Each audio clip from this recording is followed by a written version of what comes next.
All right, a lot of people are asking, Father, I sent a question to the website.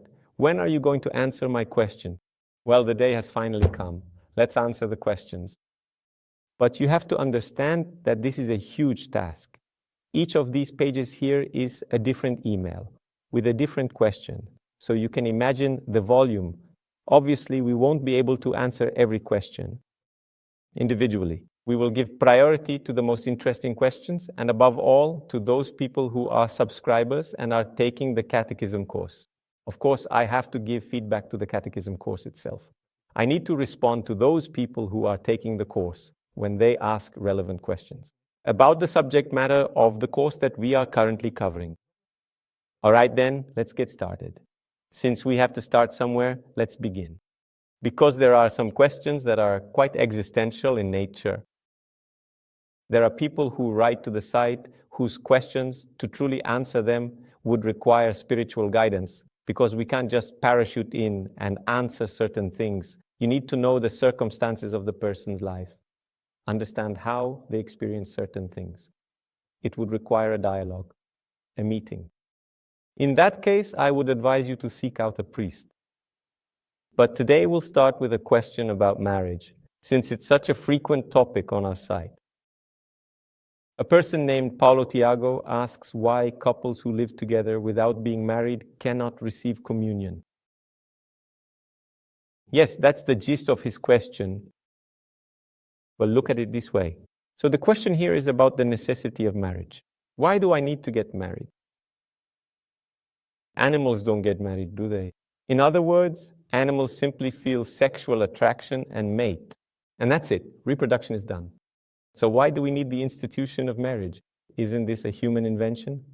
And if it is a human invention, why does the church insist on it when we could reinvent things, we could adapt to modern times?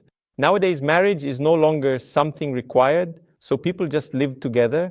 There is consensual family. Well, here I'm playing a bit of the devil's advocate. I'm arguing from the other side. Why do we need to get married? For a very simple reason: animals. They have sexual relations whenever, however, and with whomever they want. But they have one reality, which is the body. We, as human beings on this earth, we have both a physical body and an eternal soul. In other words, no animal, unlike any other, after having sex, finds themselves falling into a deep emotional crisis simply because of the unsatisfying meaning of that particular encounter. No animal, after having sex, wants to discuss the relationship. Why? Because animals don't have a soul. Animals don't seek meaning in things, they simply do things. Human beings are fundamentally different. Humans constantly search for a deeper sense of meaning and purpose. Our experiences must ultimately fulfill a much higher significance than simply coupling with another person. It is not merely a purely physical or basic somatic reality of our existence. Whenever sex is experienced by the human species, it is never merely a basic physical, instinctual, animalistic, or purely somatic or biological reality. It is always also something spiritual, belonging to the soul, something that insistently demands a profound sense of purpose and meaning, and therefore it essentially needs to be sacred. Sex, when experienced in a healthy way, needs to have something to do with the sacred. Even psychologists are now able to observe this. Some psychologists write about it, even if they are not Catholic or Christian. They have begun to notice that well-lived sexuality has something to do with the sacred. Well then, we Christians, and here begins the specifically Christian answer to this question, we Christians firmly believe that God is the essence of pure love, and that He created each of us specifically for this divine love, so that we might live in communion with Him forever.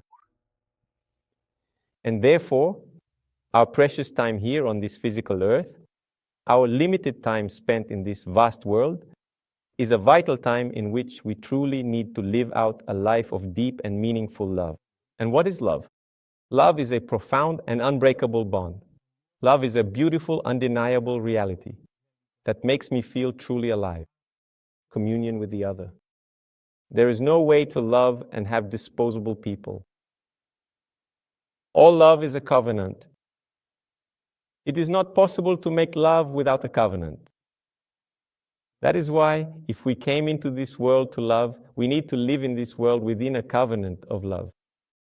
Marriage is one of these covenants of love. Celibacy is another covenant of love, but no one was born to be single, unattached. The word single indicates a state of life that is temporary, a situation that is still unsatisfactory.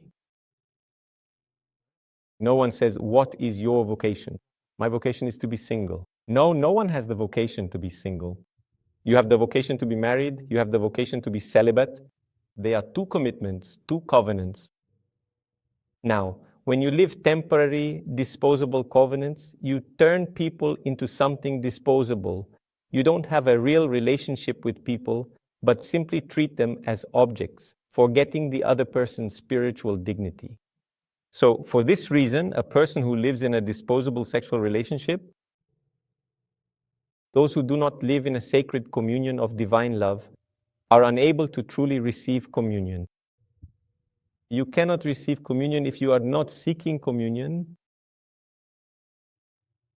You are not seeking a bond. You do not desire a bond of love with responsibility.